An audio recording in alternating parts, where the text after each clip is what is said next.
Bakit ka umiiyak? Wala, sinaktan ka ng boyfriend mong foreigner, no? Ikaw naman kasi, hindi ka na nadala. Eh, alam mo namang iba yung mga ugali ng mga yun. Hindi niya naman ako sinaktan eh.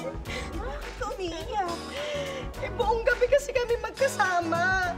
Ducks pala. Ang sakit ng katawan ko.